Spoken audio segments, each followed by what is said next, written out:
Penyebab dan solusi dasar keliengan karena asam lambung dan anxiety. Assalamualaikum warahmatullahi wabarakatuh. Allahumma sholli wa sallim ala sayyidina Muhammad wa ala ali sayyidina Muhammad. Banyak sekali ya ke saya itu yang nanya, Bang, bagaimana cara terapi agar kita itu sembuh dari keliengan? Sebenarnya sebelum kita cari terapi dan solusinya, kita harus tahu penyebabnya. Rata-rata ada 3 hal penyebab keliengan. Yang pertama itu teman-teman yang asam lambungnya itu masih naik ke kerongkongan, itu juga bisa menyebabkan keliengan. Yang kedua, itu bisa jadi karena teman-teman kurang daya tahan tubuh atau imun tubuhnya lagi tidak stabil. Diakibatkan penderita GERD, gastritis, dispepsia itu kan makanannya itu terbatas tuh karena banyak dipantrang, sehingga nutrisinya tuh tidak cukup buat tubuh kita. Yang kedua, penderita permasalahan di lambung itu rata-rata males, mager, dan juga nggak mau ngapa-ngapain gitu, sehingga olahraga pun jarang dilakukan. Kedua faktor inilah yang menyebabkan kita itu malah memprovokasi otak kita itu menjadi keliengan. Ditambah, keliengan itu juga bisa terjadi karena kita sering yang namanya anxiety atau kecemasan-kecemasan yang mengakibatkan otot-otot tegang dan juga saraf-saraf tegang, itu juga bisa menyebabkan keliengan. Lalu bagaimana solusinya? Ya solusinya tadi kembali ke awal. Pertama, kita tingkatkan daya tahan tubuh kita melalui apa? 1. Makan makanan yang bernutrisi yang mengandung asam amino, vitamin D, vitamin C, magnesium, dan antioksidan.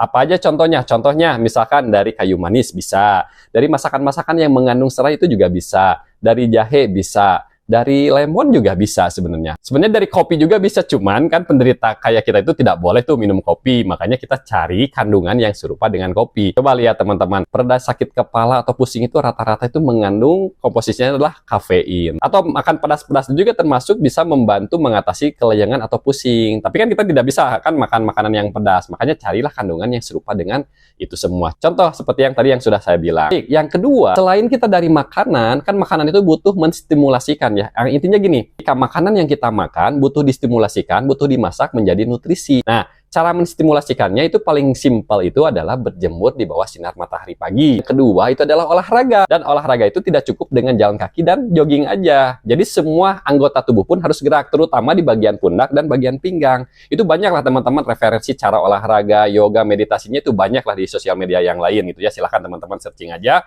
Yang penting tubuh kita itu tergerak semua anggotanya. Apalagi di bagian leher gitu ya. Kita sering-sering lah minimal itu kayak stretching leher gitu. Itu banyak itu teman-teman boleh cari referensinya. Nah itu cara kita salah satu untuk menanggulangi atau solusi terapi keliengan. Berikutnya paling penting adalah meningkatkan kualitas tidur. Karena kualitas tidur itu juga bisa membantu masa terapi dan keliengan. Coba teman-teman yang susah tidur, yang gampang kebangun, itu bangun nggak enak, itu lebih cepat keliengan. Karena apa? Kondisi tubuh kita itu, daya tahan tubuhnya, imun tubuh itu tadi dibantu dengan makanan iya, dengan olahraga iya, dan juga dengan tidur. Nah, yang paling penting lagi, tadi yang sudah saya jelaskan, itu adalah berolahraga di bawah sinar matahari. Yang bagus itu pagi hari mungkin ya, panasnya pas, hangatnya pas ya, terus udara dan situasinya itu nyaman gitu ya. Itu salah satu cara penyembuhan keliengan. Memang tidak langsung instan cara sembuh dari keliengan, itu harus butuh proses. Sama halnya ketika kita menderita GERD itu butuh proses, sama seperti keliengan.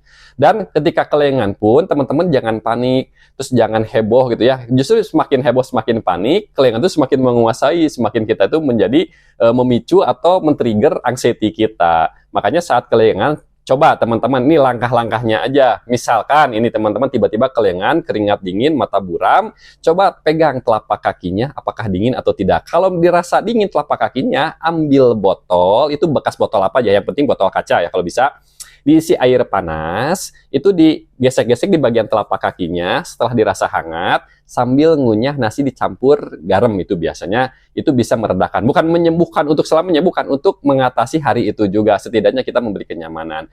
Terus teman-teman gini, saat olahraga di bawah sinar matahari pagi tiba-tiba kita keliengan, juga jangan panik. Itu hal biasa, fenomenal biasa di tubuh kita ketika tubuh kita adaptasi ingin normal kembali. Makanya segala sesuatu itu tidak harus kita jadikan overthinking gitu ya. Berpikiran negatif bahwa wah keliengan ini takut pingsan gara-gara olahraga. Bukan.